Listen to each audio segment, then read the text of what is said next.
માં ગજેરા બંધો સામે 1928 કરોડની છેતરપિંડીની ફરિયાદ નોંધાતા ચકચાર મચી જવા પામી છે। ફરિયાદી પ્રવીણ દેવકીનંદન અગ્રવાલે આરોપ કર્યો છે કે શાંતિ રેસિડેન્સી પ્રાઇવેટ લિમિટેડમાં શેર હોલ્ડિંગમાં 43% ઘટાડીને માત્ર 4% કરી દેવામાં આવ્યો હોવાનો દાવો છે। હિસ્સો પચાવી પાડવા માટે ગજેરા બંધુએ 15 જેટલી બોગસ સહીઓ કરી હોવાનો દાવો કર્યો છે। મિલેનિયમ માર્કેટની દુકાનના દસ્તાવેજ માત્ર 37 લાખમાં દર્શાવ્યાનો આક્ષેપ લગાવ્યો છે। मेरा दुकानदार भाइयों से जो मिलेनियम 234 में दुकानें खरीद रहे हैं या खरीद चुके हैं उनसे विनती है कि ये फ्रॉड वाले काम में ये दुकानें आप नहीं खरीदें, वरना क्या होगा, इसमें सभी को फंसने के चांस बन जाते हैं। क्योंकि इतना बड़ा केस का इन्वॉल्वेशन इसमें है तो सब व्यापारी भाई को तकलीफ नहीं आई जाए, इसलिए मेरी उनसे विनती है। 15 जगह पे इन्होंने मेरे फेक सिग्नेचर किए हैं, जिसमें डायरेक्टरशिप और भागीदारी दोनों घटाने में मेरे एवं मेरी वाइफ और मेरे पिताश्री के फेक सिग्नेचर 15 जगह पे किए हैं। ભાવનગરના સિહોરમાં નશાના કાળા કારોબારનો પર્દાફાશ થયો છે। સખાવદર ગામમાંથી લીલા ગાંજાની ખેતી ઝડપાઈ છે। પોલીસે બાતમીના આધારે વાડીમાં દરોડા પાડ્યા। તપાસ દરમિયાન ખેતરમાંથી લીલો ગાંજો અને અફીણનું વાવેતર ઝડપાયું છે। પોલીસે અંદાજે 10 કરોડ 92 લાખથી વધુનો મુદ્દામાલ જપ્ત કર્યો હતો। પોલીસે 2 આરોપીઓની ધરપકડ કરી છે।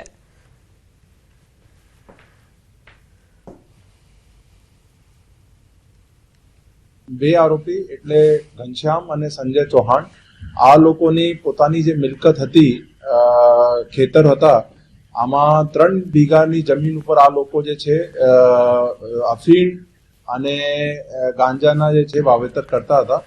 તો રેડ પછી જે છે ટોટલ અફીણના છોડ 1100 કેજી જેવા કબજા કરવામાં આવેલ। પછી ગાંજાના જે ટોટલ જે છે લગભગ 20 કેજી કબજા કરવામાં આવેલ અને પોસ્ટ ડોડા પણ જે છે કબજા કરવામાં આવેલ। કુલ મળીને બધું મુદ્દામાલની વેલ્યુ જે છે એ લગભગ 11 કરોડ જેવું થાય છે। એનડીપીએસ ના અલગ અલગ કલમો હેઠળ મુખ્યત્વે કલમ 8 BC 15 B અને અલગ અલગ કલમો હેઠળ જે છે ગુના દાખલ। ભરૂચ શહેરમાં જાડેશ્વર ઓવરબ્રિજ પર ગંભીર અકસ્માતની ઘટના સામે આવી છે। ઓવરબ્રિજ પર એક કન્ટેનર બ્રેકડાઉન થતા સાઇટમાં ઊભું રાખવામાં આવ્યું હતું। તે દરમિયાન પાછળથી આવી રહેલું આઈસર ટેમ્પો કન્ટેનરના પાછળ ભાગ સાથે જોરદાર અથડાતા અકસ્માત સર્જાયો હતો। અથડામણ એટલી ભયાનક હતી કે ટેમ્પો ચાલક કેબિનમાં ફસાઈ ગયો હતો। ઘટનાની જાણ થતાં ફાયર બ્રિગેડની ટીમ તાત્કાલિક સ્થળ પર પહોંચી હતી અને ભારે જહેમત બાદ ચાલકને સુરક્ષિત રીતે રેસ્ક્યુ કરવામાં આવ્યો હતો। અકસ્માતમાં ચાલકને પગના ભાગે ઇજા પહોંચી હતી। તેને 108 દ્વારા સારવાર માટે હોસ્પિટલ ખસેડવામાં આવ્યો હતો।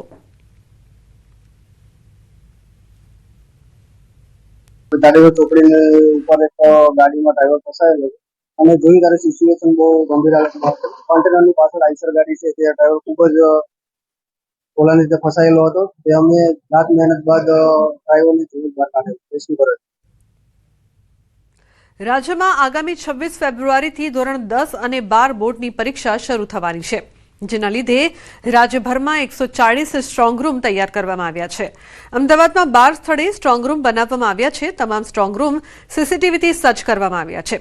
તો સ્ટ્રોંગ રૂમમાં પ્રશ્નપત્રો સીલ કરીને સુરક્ષિત રીતે રાખવામાં આવ્યા છે। દરેક સ્ટ્રોંગ રૂમ બહાર કડક પોલીસ બંદોબસ્ત ગોઠવવામાં આવ્યો છે અને જિલ્લા સ્તરે ડીઈઓ દ્વારા સતત મોનિટરિંગ કરવામાં આવી રહ્યું છે। પરીક્ષાના દિવસે પ્રશ્નપત્રોને પોલીસ સુરક્ષા સાથે પરીક્ષા કેન્દ્રો સુધી પહોંચાડવામાં આવશે, જેથી આ સમગ્ર પ્રક્રિયા શાંતિપૂર્ણ અને નિષ્પક્ષ રીતે પૂર્ણ થઈ શકે। ધોરણ 10 અને ધોરણ 12ની ગુજરાત બોર્ડની પરીક્ષા 26 ફેબ્રુઆરીથી શરૂ થઈ રહી છે, ત્યારે તંત્ર દ્વારા તમામ પ્રકારની તૈયારીઓ જે છે તે કરી દેવામાં આવી છે। હાલ આપ જોઈ શકો છો કે અમદાવાદના નારણપુરા વિસ્તારની જે નવરંગ હાઈસ્કૂલ છે ને ત્યાં સ્ટ્રોંગ રૂમ જે છે તે તૈયાર કરવામાં આવ્યો છે। ખાસ કરીને વાત કરવામાં આવે રાજ્યમાં બોર્ડની પરીક્ષાને લઈને 140 જેટલા સ્ટ્રોંગ રૂમ જે છે તે બનાવવામાં આવ્યા છે અને નારણપુરાની જે નવરંગ હાઈસ્કૂલ છે ત્યાં જે પોલીસ બંદોબસ્ત રાખવામાં આવ્યો છે અને કડક સુરક્ષા બંદોબસ્ત રાખવામાં આવ્યો છે। તેવી રીતે તમામ સ્ટ્રોંગ રૂમ છે તે એ જ રીતે સુરક્ષા વ્યવસ્થા કડક કરવામાં આવી છે। પ્રશ્નપત્રોને સીલ કરી અને સ્ટ્રોંગ રૂમમાં મૂકવામાં આવ્યા છે અને દરેક જિલ્લા સ્તરે સતત ડીઓ દ્વારા જે છે આ સ્ટ્રોંગ રૂમનું પણ મોનિટરિંગ કરવામાં આવી રહ્યું છે અને પરીક્ષાના દિવસે કડક સુરક્ષા બંદોબસ્ત વચ્ચે જે પ્રશ્નપત્રો છે એ પરીક્ષા સેન્ટર પર પહોંચાડવામાં આવશે તેને લઈને તમામ પ્રકારની તૈયારીઓ જે છે તે તંત્ર દ્વારા કરી દેવાઈ છે। કેમેરામેન ખેંગાર રાઠોડ સાથે સંજય ટાંક, ન્યૂઝ 18 ગુજરાતી, અમદાવાદ। દિલ્હીમાં એઆઈ સમિટમાં કોંગ્રેસ યુથના વિરોધને લઈને ભાજપ દ્વારા ઠેર ઠેર વિરોધ નોંધાવાયો છે। આ તરફ સુરતમાં પણ ભારતીય જનતા પાર્ટી પ્રદેશ મહિલા મોરચા દ્વારા ધરણા યોજીને વિરોધ નોંધાવ્યો છે। રાહુલ ગાંધી સામે અઠવા લાઇન્સ વિસ્તારમાં ધરણા યોજીને વિરોધ કરવામાં આવ્યો છે।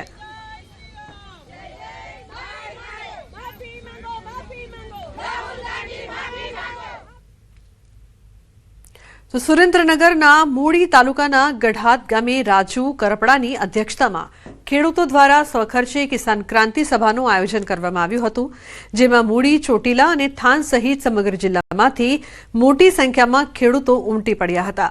આ મંચ પરથી ખેડૂતોએ રાજુ કરપડાને સમર્થન જાહેર કરવાની સાથે આમ આદમી પાર્ટીના નેતાઓ પર ગદ્દારીનો અને રાજુ કરપડાને બદનામ કરવાના આક્ષેપ કર્યા હતા। આ સાથે આપ દ્વારા કાઢવામાં આવેલી કિસાન યાત્રા મુદ્દે પણ આકરા પ્રહારો કરવામાં આવ્યા હતા। આગામી દિવસોમાં ખાટડી સહિતના અન્ય ગામોમાં સભા યોજ્યા બાદ તેઓ કોઈ રાજકીય પક્ષમાં જોડવાનો અંતિમ નિર્ણય લેશે। કે ખેડૂત નેતા બનવું અથવા ખેડૂતો માટે કઈ લડાઈ લડવી તો એમાં પૂર્ણ અભ્યાસ કરવો જોઈએ। 2-4 મહિના 5 મહિનાના અભ્યાસથી ખેડૂત નેતા બની શકાતું નથી। જાતે કોઈ ટેગ લગાવે ખેડૂત નેતાનો તો એવી રીતે લાગી શકતો નથી। ખેડૂતો માટે હર હંમેશ કામ કરવું પડે ને ત્યારે ખેડૂતોના દિલમાં જગ્યા મળે અને ખેડૂતો પોતાના નેતા તરીકે સ્વીકારે। બીજી વાત છે કે આમ આદમી પાર્ટી અત્યારે કિસાન બચાવો યાત્રા કાઢી છે, પણ હું એવું માનું છું કે કાર્યકર્તાનો વિશ્વાસ બચાવો યાત્રા આમ આદમી પાર્ટીએ કાઢવી જોઈએ। ડાંગમાં જંગલની રક્ષા માટે અંગ્રેજો સામે લડી તેમને જંગલમાંથી ભગાડનાર ભીલ રાજાઓની સાહસિક ગાથા આજે પણ ગૌરવપૂર્વક યાદ કરવામાં આવે છે। ઇતિહાસમાં નોંધાયેલા આ પ્રસંગના કારણે દેશમાં માત્ર ડાંગના ભીલ રાજાઓનું રાજ્યપાલના હસ્તે જાહેર સન્માન કરવામાં આવે છે। ભીલ સમાજ સ્નેહ મિલન સંમેલનમાં સમાજના આગેવાનો દ્વારા જંગલ સુરક્ષા માટે અગાઉ ચાલતી પોલીસ પટેલ પ્રથા યથાવત રાખવાની સરકાર સમક્ષ રજૂઆત કરવામાં આવી। સાથે જ ભીલ સમાજની પરંપરાગત સંસ્કૃતિ જળવાઈ રહે અને ગામોમાં રૂઢિગત ગ્રામસભાનું આયોજન નિયમિત થાય તેવી માંગ ઉઠી હતી। ઉલ્લેખનીય છે કે અગાઉ જંગલમાં આગ લાગતી વખતે પોલીસ પટેલ અને કારભારીઓ ગ્રામજનોને સચેત કરી નુકસાન અટકાવતા હતા। તે પરંપરા ચાલુ રાખવા અપીલ કરવામાં આવી છે।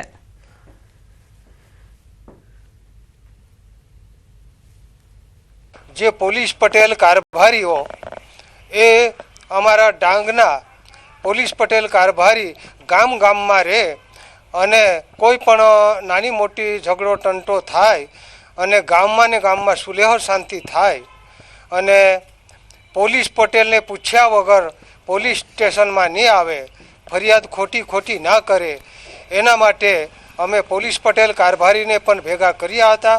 અને વધુમાં કે ડાંગનો જંગલ એ દિવસે દિવસે ખતમ થતો જાય છે અને એના માટે અમે પોલીસ પટેલ મારફત આ ગામે ગામ એક સંદેશો મોકલે। દાહોદના રાજકારણમાં ગરમાવો કોંગ્રેસના આદિવાસી નેતા મુકેશ ડાંગીનું પક્ષમાંથી રાજીનામું।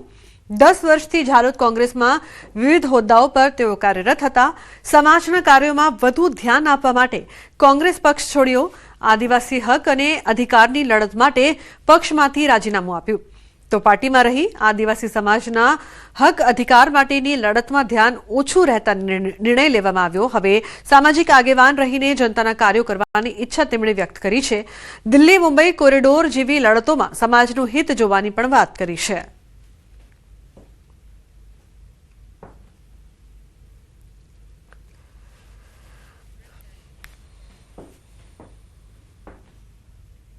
સમાચારનો પ્રવાહ યથાવત રહેશે। હાલ રોકાઈશું એક બ્રેક માટે। આપ જોતા રહો ન્યૂઝ 18 ગુજરાતી।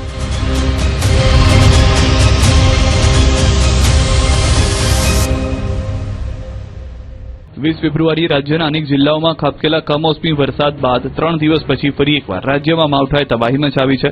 વહેલી સવારે ભરૂચ જિલ્લાના અંકલેશ્વર, જંબુસર, મહેસાણા, અરવલ્લી, સાબરકાંઠા, નર્મદા, ગાંધીનગર સહિતના શહેરોમાં અચાનક વાતાવરણમાં પલટો આવ્યો. ધીમી ધારે વરસાદની શરૂઆત થતાં વાતાવરણમાં ઠંડક પ્રસરી ગઈ. ઠંડા પવન સાથે શરૂ થયેલા ઝરમર વરસાદે ખેડૂતોની ચિંતા વધારી છે. કાપણી માટે તૈયાર ઉભા પાકને નુકસાન થવાની ભીતિ વ્યક્ત કરવામાં આવી રહી છે. ખાસ કરીને ઘઉં, કપાસ, તુવેર અને શાકભાજીના પાકને નુકસાન થવાની શક્યતા છે. આ તરફ અરવલ્લી જિલ્લામાં અચાનક વાતાવરણમાં પલટો જોવા મળ્યો. ધનસુરા પંથકમાં વહેલી સવારે વાદળો છવાયા અને આકાશમાં તોફાની પવન સાથે વરસાદી ઝાપટા વરસતા રોડ ભીંજાયા હતા. જ્યારે મોડાસા શહેર સહિત આસપાસના વિસ્તારોમાં વાદળછાયું વાતાવરણ છવાયું. વહેલી સવારથી જ હવામાન બદલાતા ખેડૂતોમાં ચિંતા ફેલાઈ છે. ઘઉં સહિતના પાકોને નુકસાન થવાની ભીતિ છે, જેને કારણે ખેડૂતોના મોંમાં આવેલો કોળિયો છીનવાઈ જવાની સંભાવના ઊભી થઈ છે. આ તરફ મહેસાણાના વાતાવરણમાં પલટો આવ્યો. મહેસાણા શહેરમાં વાદળો છવાયા. એક તરફ ઠંડી, ગરમી, બીજી તરફ વરસાદી માહોલ જામતા ખેડૂતોના જીવ અદ્ધર થઈ ગયા. આ બાજુ નર્મદા જિલ્લામાં પણ માવઠું કહેર બનીને વરસ્યું. રાજપીપળા શહેરમાં વહેલી સવારથી વાદળછાયું વાતાવરણ રહ્યું. ડેડિયાપાડા, સાગબારા સહિત રાજપીપળા શહેરમાં ધીમી ધારે વરસાદ પડ્યો. શિયાળાની વિદાય સમયે માવઠું ત્રાટકતા આંબા પર આવેલા મોર પણ ખરી પડવાની શક્યતા છે. જૂનાગઢના વિસાવદર પંથકમાં માવઠું આવતા ખેડૂતોના ચહેરા પર ચિંતાની લકીર છવાઈ ગઈ. કમોસમી વરસાદના પગલે ખેડૂતોમાં ચિંતાનો માહોલ છે. ઘઉં અને ચણામાં નુકસાનીની ભીતિ છે. સાબરકાંઠા જિલ્લામાં પણ માવઠાએ મુસીબત વધારી. ઠંડી વચ્ચે વરસાદી વાદળો ઘેરાતા ખેડૂતો ચિંતાતુર બન્યા. ઘઉં, બટાકા, રાઈ, ચણા અને શાકભાજી સહિતના પાકને નુકસાનની ભીતિ સેવાઈ રહી છે. અમદાવાદ શહેરના વાતાવરણમાં અચાનક આવ્યો છે પલટો. શહેરના અનેક વિસ્તારોમાં કમોસમી વરસાદ ખાબક્યો. વાદળછાયા વાતાવરણ બાદ વરસાદી છાંટા પડ્યા. આનંદનગર, પ્રહલાદનગર, સરખેજ, બાકરોલમાં વરસાદ. સાયન્સ સિટી, સેટેલાઇટ વિસ્તારમાં વરસાદ. રાજસ્થાન સહિતના રાજ્યોના ટ્રફ પવનોની અસરથી વરસાદી માહોલ.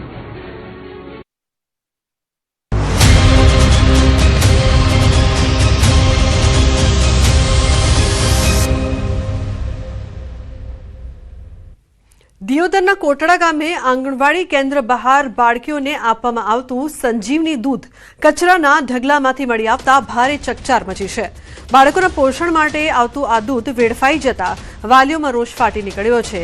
એક તરફ ICDS સાથે સંકળાયેલા આંગણવાડી કાર્યકર્તાઓ અચોક્કસ મુદતની હડતાળ પર છે, તો બીજી તરફ સંજીવનીના પાઉચ કચરામાં મળતા અનેક સવાલો ઊભા થયા છે. ઠેકેદારે આ પાઉચ ક્યાં અને કઈ રીતે ઉતાર્યા? શું ICDS શાખાએ દૂધ પહોંચાડવાનો સ્પષ્ટ હુકમ કર્યો હતો? સોશિયલ મીડિયામાં વિડીયો વાયરલ થતા સમગ્ર મામલો ચર્ચાનો વિષય બન્યો છે અને જવાબદારો સામે કાર્યવાહી કરવાની માંગ પણ ઉઠી રહી છે. તો બાળકોના પોષણ માટે આ દૂધ અને આટલો મોટો ગોટાળો. કિશોર જોડાયા છે વધુ માહિતી આપવા માટે. કિશોર, જે પ્રકારથી આ યોજનાને લઈને સવાલો ઉઠી રહ્યા છે, શું વધુ માહિતી, શું વધુ વિગત? ચોક્કસથી લુમના વાવ-થરાદ જિલ્લાના દિયોદર તાલુકાના કોટડા આંગણવાડી કેન્દ્ર બહારથી જે નાના ભૂલકાઓને આપવામાં આવતું સંજીવની દૂધ હોય છે તેની થેલીઓ કચરાના ઢગલામાંથી મળી આવ્યાનો જે વિડીયો જે છે તે સોશિયલ મીડિયામાં વાયરલ થયો છે, તેને લઈને અનેક સવાલો પણ ઉભા થઈ રહ્યા છે. મહત્વની વાત તો એ છે કે એક તરફ આંગણવાડી કાર્યકર્તાઓ અચોક્કસ મુદતની હડતાલ ઉપર છે, તો બીજી તરફ આ દૂધનો વ્યય થઈ રહ્યો છે. બાળકોના પોષણ માટે આપવામાં આવતું સંજીવની પાઉચ ઠેકેદારે ક્યાં ઉતાર્યું હતું તેને લઈને પણ અત્યારે ચર્ચાનો વિષય ચાલી રહ્યો છે અને આંગણવાડીના બાળકોને આપવામાં આવતું આ દૂધ વેડફાયું છે તેને લઈને તપાસની માંગ પણ થઈ રહી છે. હવે જોવાનું એ રહેશે કે ICDS શાખા દ્વારા કયા પ્રકારે આ તપાસ કરવામાં આવે છે અને આ દૂધ વેડફનાર કોન્ટ્રાક્ટર કે પછી કાર્યકર્તા સામે શું કાર્યવાહી કરવામાં આવે છે તેને લઈને અત્યારે તો અનેક સવાલો પણ ઉઠી રહ્યા છે. દુબના. જી બિલકુલ કિશોર, આભાર સમગ્ર માહિતી બદલ. અરવલ્લીના યાત્રાધામ શામળાજી ખાતે હોળી મહોત્સવનો પ્રારંભ થયો છે. હોળાષ્ટકનો પ્રારંભ થતાં હોળીના ઉત્સવની ઉજવણી શરૂ કરાઈ છે. ભગવાન શામળિયાજીને અબીલ, ગુલાલ અને કેસુડાના રંગ લગાવીને રંગોત્સવ ઉજવ્યો. ચાંદીની પિચકારીથી કેસુડાના રંગના છાંટણા કરાયા છે. હજારો ભક્તો પણ રંગોત્સવના રંગે રંગાયા છે. આજથી હોળી સુધી દરરોજ રંગોત્સવ ઉજવાશે. ભક્તોએ શામળિયા શેઠના દર્શન કરીને ધન્યતા અનુભવી છે. આજ રોજથી ભગવાનને કેસુડાના રંગ વડે પિચકારી દ્વારા રંગવામાં આવે છે. શામળાજી વિષ્ણુ મંદિર ખાતે ભગવાનને વસંત પંચમીથી માંડી ધૂળેટી સુધી શ્વેત વસ્ત્ર ધારણ કરાવી અનેક પ્રકારના વિવિધ રંગોથી રંગી અને મનુષ્યના જીવનમાં સુંદર મજાના રંગો ભગવાનના આશીર્વાદ રૂપી પ્રાપ્ત થાય તેવા ભાવથી ભગવાનને આ ફગવો અને હોળી મહોત્સવ ઉજવવામાં આવે છે. સુરતના હીરા ઉદ્યોગ માટે ગૌરવરૂપ બનેલું સુરત ડાયમંડ બુર્સ હવે વાસ્તવિક અર્થમાં ગતિ પકડતું નજરે પડી રહ્યું છે. બુર્સમાં કાર્યરત ઓફિસોની સંખ્યા 250 પાર પહોંચી છે, જ્યારે માત્ર 18 ફેબ્રુઆરીના રોજ અંદાજે 100 નવા વેપારીઓએ કારોબાર શરૂ કર્યો હતો. દરરોજ 600થી વધુ બ્રોકરો અને વેપારીઓની અવરજવર વચ્ચે હીરાના સોદા આધુનિક સુવિધાઓ સાથે સક્રિય રીતે આગળ વધી રહ્યા છે. તો વેપાર પ્રવૃત્તિઓને વધુ સુવ્યવસ્થિત બનાવવા સુરત ડાયમંડ બ્રોકર એસોસિએશનની રચના કરવામાં આવી છે, જે પારદર્શક અને સરળ પ્રક્રિયાઓ પર ધ્યાન કેન્દ્રિત કરશે. બુર્સના ચેરમેન ગોવિંદભાઈ ધોળકિયા અને વાઇસ ચેરમેન લાલજીભાઈ પટેલ દ્વારા વેપારીઓને વધુ સુવિધાઓ અને વિશ્વસનીય માહોલ આપવાનો વિશ્વાસ વ્યક્ત કરવામાં આવ્યો છે. વધતી ઓફિસો અને સક્રિય બ્રોકરોના કારણે સુરતનું હીરા વેપાર કેન્દ્ર વધુ સશક્ત બની રહ્યું છે.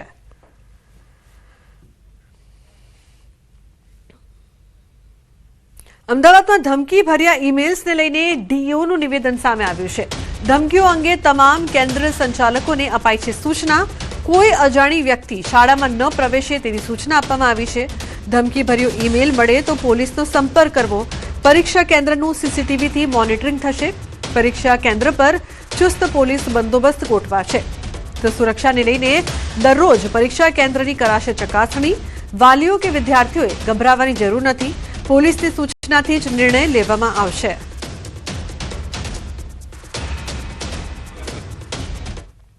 કોઈપણ પ્રકારનો ઈમેલ આવે અથવા તો કોઈપણ પ્રકારે ડરની ધમકી આવે તો કોઈ મેસેજ સ્વરૂપે આવે કે ઈમેલ સ્વરૂપે આવે તો તેના માટે તાત્કાલિક અસરથી પોલીસનો સંપર્ક કરવો અથવા તો શાળામાં કોઈ અનનોન પર્સન જે છે એ એન્ટર ન થાય તે માટે તમામ શાળાઓને આ પ્રકારે સૂચના આપેલી છે. કોઈ એવો પદાર્થ, કોઈ એવું કેમિકલ, કોઈ એવી રીતે શાળામાં કોઈ અનનોન વ્યક્તિ પહેલાં આવ્યું ના હોય એ પ્રકારે જોઈ અને આખા બિલ્ડિંગની પહેલી ચકાસણી એવરી ડે થવી જોઈએ.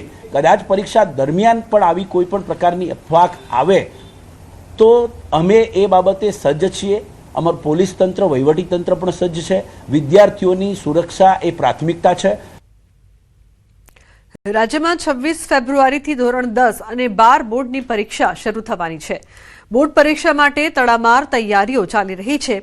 અમદાવાદ શહેરમાં કુલ 95,688 વિદ્યાર્થીઓ પરીક્ષા આપશે, જેમાં ધોરણ 10માં 54,492, ધોરણ 12 સામાન્ય પ્રવાહમાં 33,044 અને વિજ્ઞાન પ્રવાહમાં 8,152 વિદ્યાર્થીઓ સામેલ છે. પરીક્ષા માટે શહેરમાં 69 કેન્દ્રો અને 347 બિલ્ડિંગ્સ તૈયાર કરવામાં આવ્યા છે. અમદાવાદ ગ્રામ્ય વિસ્તારમાં પણ પરીક્ષાની તૈયારી ચાલી રહી છે, જ્યાં કુલ 78,180 વિદ્યાર્થીઓ પરીક્ષા આપશે. ગ્રામ્ય વિસ્તારમાં ધોરણ 10માં 46,440, ધોરણ 12 સામાન્ય પ્રવાહમાં 25,560 અને વિજ્ઞાન પ્રવાહમાં 6,180 વિદ્યાર્થીઓ સામેલ છે. શહેર અને ગ્રામ્ય વિસ્તારના હજારો વિદ્યાર્થીઓ માટે બોર્ડ પરીક્ષા માટે મજબૂત વ્યવસ્થા કરવામાં આવી છે.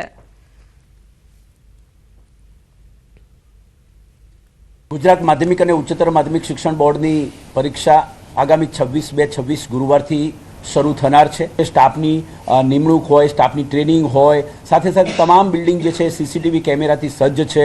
એની ચકાસણી પણ કરવામાં આવેલી છે.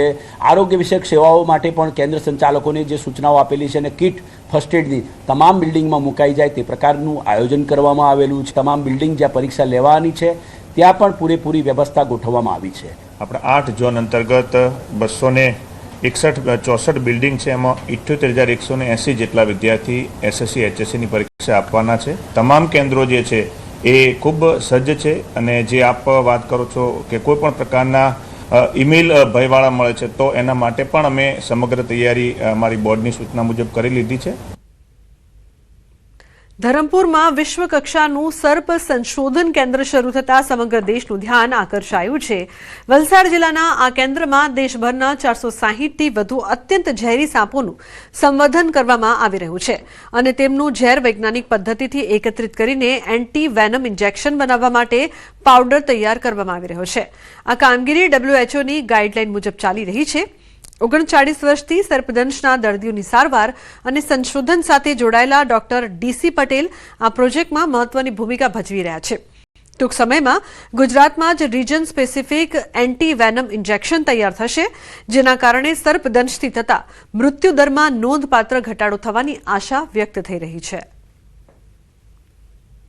અમુક રિજનમાંથી સાપ પકડવામાં આવે, એમાંથી ઝેર કાઢવામાં આવે, એનું લાયોફિલિસ વિનમ બનાવવામાં આવે અને એ વિનમમાંથી એન્ટી વિનમ કંપની દ્વારા એના ASPS ઇન્જેક્શન બનાવવામાં આવે અને આ ઇન્જેક્શન જે તે વિસ્તાર રિજનમાં વપરાય તો એની જે એફિકસી છે ASPSની એ ખૂબ સારી રહી, એટલે મૃત્યુદર આપણે ખૂબ જ ઘટાડી શકીએ અને ખર્ચમાં પણ ઓછું થાય, કારણ કે જે રિક્વાયરમેન્ટ હોય છે આના ઇન્જેક્શનની તે ઘણી ઓછી થઈ જાય.